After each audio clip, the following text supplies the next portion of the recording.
এমনি এমনি পরকীয় সম্পর্ক বাড়তেছে, হ্যাঁ পরকীয় এমনি বাড়ে। প্রবাসী ভাইরা ফোন দিয়ে বলতেছে স্যার 3 মাস ছিলাম, 3 বছর 4 বছর প্রবাসে থাকার পর 3 মাস মানে 6 মাস থাকতে আসছি দেশে। 3 মাস থাকছি, আমার স্ত্রীকে আমি 3 মিনিট সময় দিতে পারি, 3 মিনিট লজ্জা চলে আসছে। স্যার আপনি আমার চিকিৎসা করুন। স্ত্রী কি পর্নোগ্রাফি মাস্টার। প্রবাসে যারা থাকে এত টাকার লোভ, বাংলাদেশে কি না খেয়ে মরে যাবা? তোমরা কি জ্ঞান অর্জনের জন্য যাচ্ছ এখানে? টাকার জন্য কাঙ্গাল হয়ে গেছে। কিভাবে থাকে একা একা থাকে 5 বছর 6 বছর হয়ে যায় বিদেশে থাকে। ও কি মানুষ না, কি ফেরেশতা?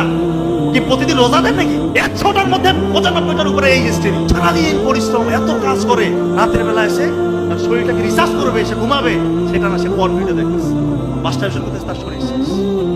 আবার পরের দিন তো মানে পশুর মতো খাটায়। মালয়েশিয়া যারা থাকে ওই পেশেন্ট আমাকে বলে স্যার চায়না আমাদের যে মালিক চাইনিজ ভাষা কিছু বুঝেও না স্যার, শুধু কয় কাজ, মানে কাজ স্যার কিছুই বুঝে না, শুধু কাজ করে, সারাদিন কাজ করে, রাতের বেলা এই অবস্থা। আমার শরীরে কিচ্ছু নাই স্যার, আমি জাস্ট উপরে একটা প্রেম আছে আমার মানুষের, ভিতর থেকে কথাগুলো বলছিল একটাও। আর পরিবারগুলোতে জেনার আখড়া লেগে আসছে। কিভাবে আপনারা বলতে পারেন? কিভাবে?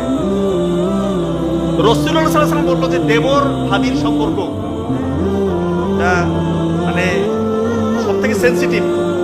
এরপরে হচ্ছে যে আরেকটা কি সম্পর্ক, দেবর ভাবি। আর একটা সম্পর্ক আছে শাহিদুল ভাই, সত্য ঘটনা বলতে, আমি চেম্বারে আছি, দুইজন আসলো, আমি মনে করছি স্বামী স্ত্রী। তো ওই মেয়ের তার পার্সোনাল কথা, প্রাইভেট পার্টির কথা যেটা ছেলেটা বলে দিচ্ছে আর কি। তো যাই হোক আমি চিকিৎসা দিলাম, বললাম যে বিয়ে কত বছর হয়েছে?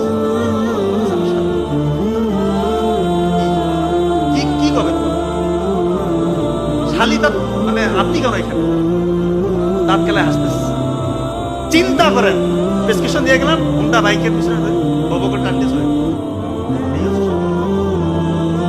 বাবা মারা কি মানে মাথার মধ্যে কিছু আসছে না? নাই আল্লাহ জানে। জামাই আসছে আর শালিকে বিয়ে করবে, চিন্তা করেন এগুলা কোন লেভেলের রে ভাই? এগুলা কি এক একটা অলি নাকি? এরা যারা বিয়ে করার শালি কি তার কি মানে ওর কি কাজ করে না কোনো ব্রেনের মধ্যে নাকি? শালিকে নিয়ে ঘুরবে আর ওখানে অশালীন কিছু হবে না, অবৈধ কিছু হবে না, এই চিন্তার মধ্যে আছে না? এত পবিত্র। একটা আমি মিথ্যা কথা বলছি। আর এক ভাই ফোন দিচ্ছে অনলাইনের পেশেন্ট যে আমার ভাইয়ের সমস্যা, ইরেকটাইল ডিসফাংশন, প্রিম্যাচুর ইজাকুলেশন, এইগুলোর কথা তার ছোট ভাই বলছে। ঠিক আছে, 2 ভাইয়ের সম্পর্ক বলতে মানে আপনার ভাইকে দেন। বলছে ভাই নাই, ভাবি আছে। ভাবিকে বসা এগুলো কথা বলতেছে, তার ভাই নাই কেন? ভাই লজ্জা পায়। চিন্তা করেন অবস্থা। এই হচ্ছে পরিবারগুলোর অবস্থা। ছোটবেলায় একটা কার্টুন দিয়ে দিচ্ছেন, কার্টুন দিচ্ছে না বাচ্চাকে। আমার বাচ্চা স্মার্ট, কার্টুন চালাতে পারে, মোবাইলের হেভি জানে। আমার ছেলে না স্যার, আমার দেখেন না স্যার অনেক কিছু জানে, নিজে নিজে সার্চ দেয়, ইয়ে করে। 7 বছর বয়সে বাপরে বাপ, খুব গর্ব করে। কার্টুন দিয়ে দিচ্ছেন, ব্রেন থেকে ডোপামিন রিলিজ হচ্ছে, সে অভ্যস্ত হয়ে যাচ্ছে যে আমার এখন সে হাই ডোপামিন যে কাজগুলো থেকে রিলিজ হবে, সে তার ওই কাজগুলো তার হাই ডোপামিন রিলিজ যেগুলো কাজ থেকে হয়। হ্যাঁ, এটা তো বাবা মা স্যার। ডোপামিন খারাপ না, যতটুকু আমাদের শরীরে দরকার ততটুকু ডোপামিন কোথা থেকে আসে? যতটুকু আমাদের শরীরে প্রয়োজন।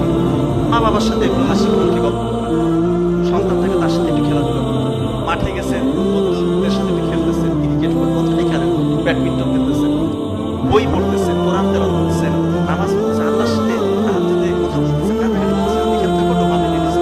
এই ডোপামিনটা আপনার জন্য ভালো, এই ডোপামিনটা আপনার জন্য ভালো। এটা ততটুকু আল্লাহ তাআলা ওই সময় বের করে যতটুকু আপনার শরীরের জন্য, আপনার ব্রেইনের জন্য। আপনি মাইন্ডফুল থাকবেন, প্রশান্তি পাবেন। আর যখনই হাই ডোপামিন, উচ্চ ডোপামিন বের করতে যাবেন, এটা আপনার শরীরের জন্য ব্রেইনকে বিগড়ে দেবে। কোন কাজ থেকে হাই ডোপামিন বের হয়? 1 নম্বর পর্নোগ্রাফি, জুয়া, ইয়াবা, যে কোনো রকমের মাদকাসক্ত, অন্য ঘরের মেয়ের দিকে উকি দেওয়া, যত রকমের আনইউজুয়াল অ্যাক্টিভিটিস আছে, এক কথায় ইসলাম যেগুলো নিষেধ করছে সবগুলো জায়গা থেকে এই আপনার কি বলা হচ্ছে হাই ডোপামিন রিলিজ। আর আপনি আপনার সন্তানকে ছোট্ট বয়সে কার্টুনটা দিয়ে দিলেন, কি ক্ষতি করবেন চিন্তা করতেছেন আপনি? আপনি নিজেই এটার ক্ষতিটা করবেন। দয়া করে ভাই, দয়া করে নাহলে আলটিমেটলি আমাদের কাছে আসতে হবে।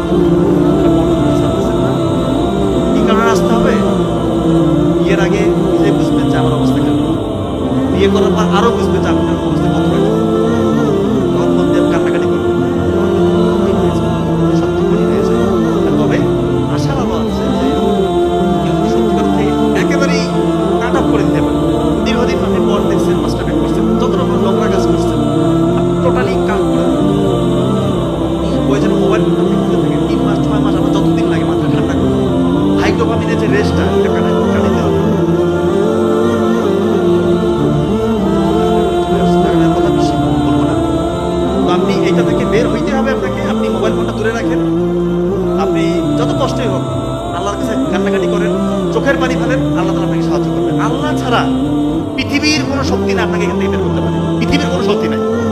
আল্লাহর কাছে কান্নাকাটি করেন, আল্লাহ সাহায্য করবেন, নাহলে আপনি এখান থেকে বেরোতে পারবেন না। আর একটা সর্বশেষ কথা, যে ট্রান্সজেন্ডার নিয়ে কথা বলতে বলেছেন।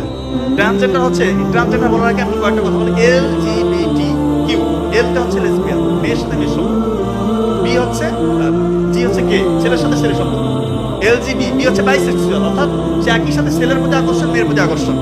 আরটা হচ্ছে ট্রান্সজেন্ডার, ও ছেলে, বাইরে থেকে দেখলে সে ছেলে, কিন্তু সে নাকি ভিতর থেকে ফিল করে সে আমি মেয়ে। চিন্তা করেন, বাইরে থেকে ছেলে, সে ভিতর থেকে ফিল করছে আমি মেয়ে। আর হচ্ছে কি ওয়ার, সে কি সে নিজে জানে, সে প্রশ্নবোধক, তার কার প্রতি আকর্ষণ সে নিজে জানে।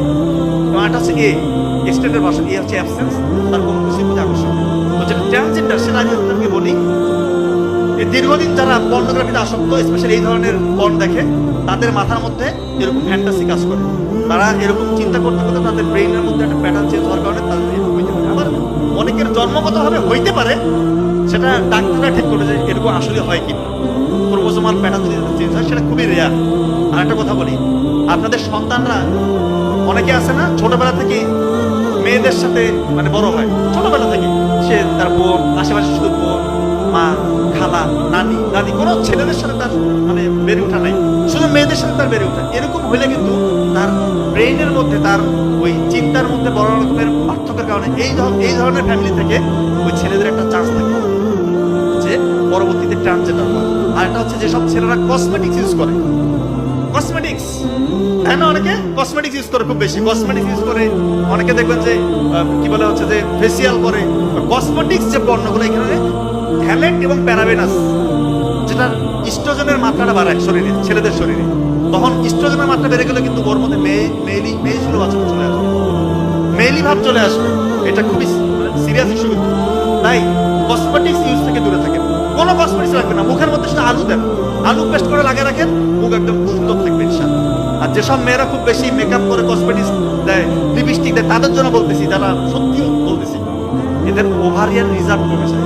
ওভারিয়ান রিজার্ভ, এটা হইলে মেয়েদের বাচ্চা ধারণ ক্ষমতা কমে যায়, ইনফার্টিলিটির দিকে চলে যেতে পারে। এই আন্দাজে বিভিন্ন ত্বক ফর্সাকারী ক্রিম, লিপস্টিক, ফেসিয়াল, এটা ওটা করা যাবে না।